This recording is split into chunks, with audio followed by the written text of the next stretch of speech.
namoonni feesbuukni keessan haala kanaan isin jalaa qollofame namoonni baay'een booyaa jira jechuudha. Feesbuukni nama baay'ee qollofamaa jira jechuudha, adabamee jechuudha. Haala kanaan feesbuukni keessan isin jalaa cufamee akka kanaan yoo kan dhufe isin argisiisu ta'e hordoftoota kiyya, kanaafuu maal godhuu qabdan karaa salphaa ta'een osoo nama tokko ittiin barbaadiin harka keessaniin sirreeffatuu ni dandeessu. Viidiyoo kana hanga dhumaa yoo ilaaltan karaa salphaa ta'een harkuma keessaniin ni sirreeffattu jechuudha. Feesbuukni kun 100% ni sirraa jechuudha. Yeroo masan yoo qollofame yeroo masan sirreeffatuu ni dandeessu jechuudha. Kanaafuu akkamitti isa sana sirreeffatuu dandeenya kan jedhuuf viidiyoo ajaa'ibaatiin isiniif qabadhee dhufe. Hamma dhumatti like, share, subscribe hin dagatina hordoftoota kiyya. Amma kallattii maaniin karaa barumsaa isin dabarsa.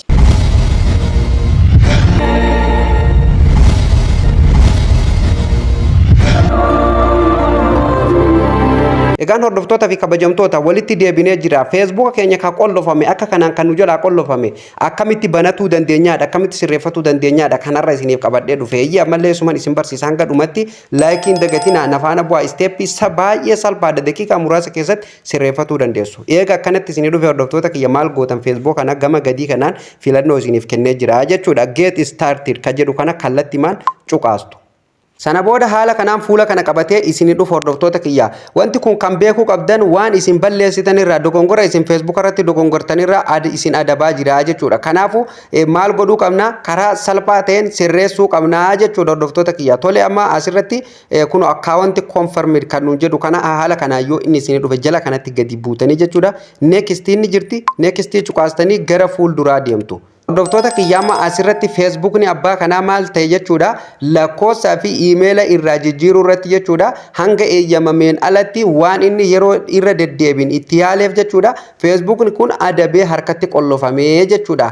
Kanaafuu akkamitti sirreeffatuu dandeenya? Amma waan irratti adabamtasanillee haala kanaan jala kanatti nuu fidaa jechuudha. Mallattoo raajifannoo irra kaa'ee akkuma argitan amma namni kun lakkoofsaa fi iimeela yeroo baay'ee irra deddeebi'ee waan inni yaalaa tureef irraa jijjiirratuuf itti yaalaa tureef adabee qoja harkaa qollofee jechuudha. Okay, amma maal godhuutu nurraa eegamare jala kanatti gadi buunee neekistii ni jirti, neekistii cuqaastu. Haala kanaan fuula kana qabatee isinii dhufa. Sana booda hordoftoota kiyya asirratti wanni isinitti himuu barbaadu waan tokko viidiyoo tokko osoo wanni rakkoon akkasii isinirra hin geenye duratti hordofaa ofirraa beekaa. Yeroo rakkoon akkasii isinirra geesse kallattimaan waan san harka keessaniin ofirraa furuu dandeessan. Har'a viidiyoo kana argitanii ani rakkoon akkanaan irra hin geenye jettanii yoo bira darbitan borumoo isinirra ga'uu danda'a, guyyaa san deemtanii nama barbaaddanii jechuudha. Tole amma akkanaan fuula kana qabatee yeroo inni isinii dhufe lakkoofsa asirra jiru kana kam irraa gubuu barbaadda, iimeela asirra jiru kana hoo kam irraa gubuu barbaadda jedhee nu gaafata. Yookaan gama gadiitti immoo irraa gubuu yoo hin barbaanne as tuqii siin jedha. Kanaafuu ati irraa gubuu yoo barbaadde isa kana keessatti raayitii goote lakkoofsa fakkeenyaaf irraa jijjiirratuufa kan irraa isinii gubatuu dide akka kanaan hoggaa inni isin harkatti qollofe lakkoofsa asirraa duraan isiniif gubatuu dide maal gootu asirratti raayitii gootu, kanarratti illee raayitii gootu. Mee fakkeenyaaf nama asirratti raayitiin godha, kan gadirratti illee raayitii gootan. Kanaafuu iimeela isin keessaa qabdan guutumaa asirratti isiniif fide lakkoofsallee kan gubuu barbaadan asirra keessanii remove irraa gootan. Ani amma irraa gubuu hin barbaanne lakkoofsa kana walumaa galatti irraa gubuu hin barbaanne jechuudha. Kanaafuu raayitii irraan balleessa. Maal godhuun qabaree hordoftoota kiyya gama gadii kanatti carraa biraa naaf laataa jechuudha akka irraa hin gubnelleef jechuudha. Kanaafuu don't remove ka jedhu kanarratti cuqaasaa jechuudha. Isarra nan cuqaasa. Sana booda hordoftoota kiyya haala kanaan fuula kana qabatee naaf dhufaa jechuudha. Kanaafuu eega inni akkanatti isinii dhufe maal gootu neekistii ma cuqaastu jechuudha. Neekistiin cuqaasanam. Sana booda haala kanaan fuula kana qabatee isinii dhufa hordoftoota kiyya. Amma asirratti waa hedduu nu gaafata. Waan Facebook keenya irratti nu poosti goone komantii keenya fi viidiyoo keenyan nuuf deebi'a Feesbuukni kun jechuudha. Mee amma yaa walumaan ilaallaa jechuudha. Amma asirratti gadi buutanii riiviiniyuu ka jedhu kanarratti yeroo tokkoof ni cuqaasta. Akkuma argitan amma kunoo barbaadaa jira, ni eeggannaa jechuudha hordoftoota kiyya. Amma haala kanaan fuula kana qabatee nuuf dhufaa jechuudha hordoftoota kiyya. Kanaafuu maal gootu get started bakka jedhu kanarra kilik gootu. Amma akkuma argitan hanga uleen tun asii deemtee as geessutti ni eeggattu jechuudha. Ilaalamaa jira jechuudha. Kunoo akkuma asirratti argitan amma maqaan kiyya ilaalamaa jira, paayimentiin ilaalamaa jira, footoowwan an poostii godhe, laayikiin kiyya, komentiin kiyya, foolooyingiin kiyya akkuma argitan kunoo firendoonni kiyya hundinuu cheek godhamaa jira jechuudha. Amma akka fakkeenyaaf YouTube irratti in progress keessatti ilaalamaa jira siin jedhu san kunillee nama check godhaa jira jechuudha. Maaliif waan kanaan naa deebuu deema amma commentii kiyyaa fi like namni naa godheen naa deebuu deema. Kun amma akkuma argitan asirratti select your name posts naan jedha gama jalatti illee siniif galee amma asirratti maqaa keetii fi postii waan ati postii gooteen siif deebuu danda'a Facebookni kun walumaa galatti. Eega inni akkanatti siniif dhufe maal gootu continue gootu continue jettaniin. Continue eega gootan haala kanaan fuula kana qabatee isinii dhufu hordoftoota kiyya. Maqaa fakkeenyaaf isin duraan Facebook kana ittiin banattanillee kan irraa qayyaraa turtan hundaa asitti isinii fida. Kana keessaa kamiin deebifatuu barbaaddaa jedhee isin gaafata. Isin ka deebifatuu barbaaddaniin akka kanaan raayitii irra gootan. Kan deebifatuu hin barbaadin hin dhiiftan jechuudha. Amma fakkeenyaaf ani makuma Oromaan jedhu kanaan hin deebisuu barbaade. Kanaafuu maal godha asirratti raayitii itti goota. Sana boodan gadi buutanii continue cuqaastu. Continue ni gootu. Amma asirratti hordoftoota kiyya filannoon guddoon baroomsi guddaan uf eeggannaan guddaan asirratti naa hubadhaa.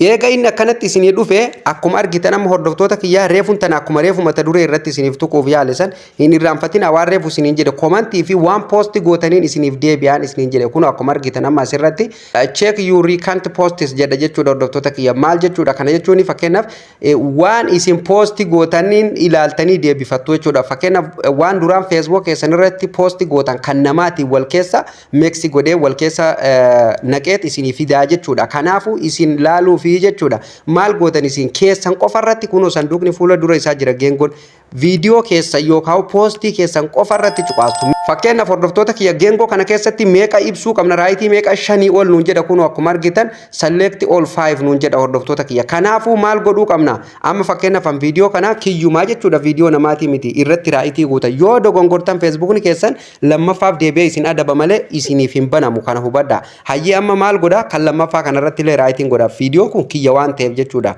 lakkii kun kiyyaa miti okay amma viidiyoo namaa ka duraa share gootan yoo irratti raayitii gootan isiniif hin banamu ka isin poosti gootaniif komantii namaaf barreessitan qofa ani amma kanarratti illee kunilleen kiyya irratti raayitii godha amma kan gadii kunilleen kiyya irrumatti raayitii godha hundaa'u 5 irratti gootanii jechuudha nama meeqa irratti godhe 4 irratti godheen jira okay amma 5 irratti godha 5 guuteetiin jira hordoftoota kiyya amma kuni kan namaatii miti kiyyuma waanuman an duraan poosti godhee jechuudha dhiifama kuni amma waanuman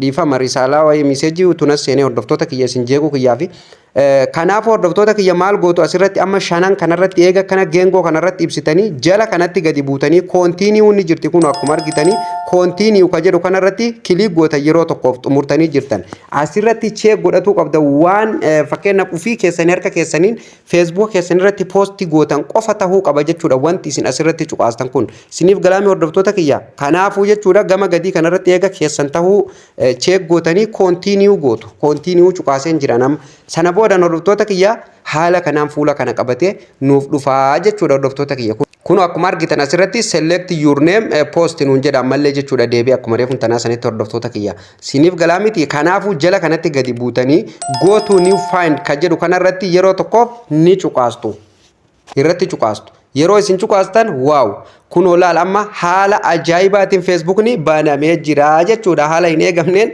Facebookni amma kunoo noof banamee jira jechuudha Facebookni kiyya akkuma isin argitan kanaan banamee jira jechuudha Facebookni reefun tana qollofame kuno amma banamee jira jechuudha akkuma argitan hordoftoota kiyya haala kanaan Facebook isin jala gubate deebifatu ni dandeessaniin isiniin jedha hordoftoota kiyya viidiyoo kana jalqabaa kaaftanii hanga dhumatti namni ilaale otoo nama tokko hin gaafatin bilbila harkaa qabdaniin mana bilbila deemtanii Facebook keessan banatuuf osoo hin cinqamin haala kanaan hordoftoota kiyya Facebook keessan kan isin jala gubate karaa salphaa ta'een steppi baay'ee xiqqoodhaan deebifatu ni dandeessu jechuudha osoo birrii baastanii namaan nuuf deebisi Facebook kiyya na jala gubate naaf sirreessi jettanii hin gaafatin haala kanaan sirreeffatu ni dandeessaniin isiniin jedha viidiyoon har'aa kana fakkaata hordoftoota kiyya baroomsa irraa kana akka isin gammachiisuu fi akka waa irraa hubattan abdiin qaba hordoftoota kiyya maarree isinillee viidiyoo kana ilaaltanii keessaa ba'uu duwwaa osoo hin taane chaanaala dinqii fi barsiisaa keessan kana jajjabeessuuf chaanaala kana subscribe godhaa guddisaan isiniin jedha chaanaalli kun kan keessanii hordoftoota kiyya viidiyoon kunillee akka namoota baay'ee bira ga'ee namni irraa fayyadamuuf like tuquu hin dagatinaa hiriyoota keessaniif keessaa fi karaa hundaanuu share waliif godhaan isiniin jedha hordoftoota kiyya namoota baay'ee Facebook ni jalaa cuufame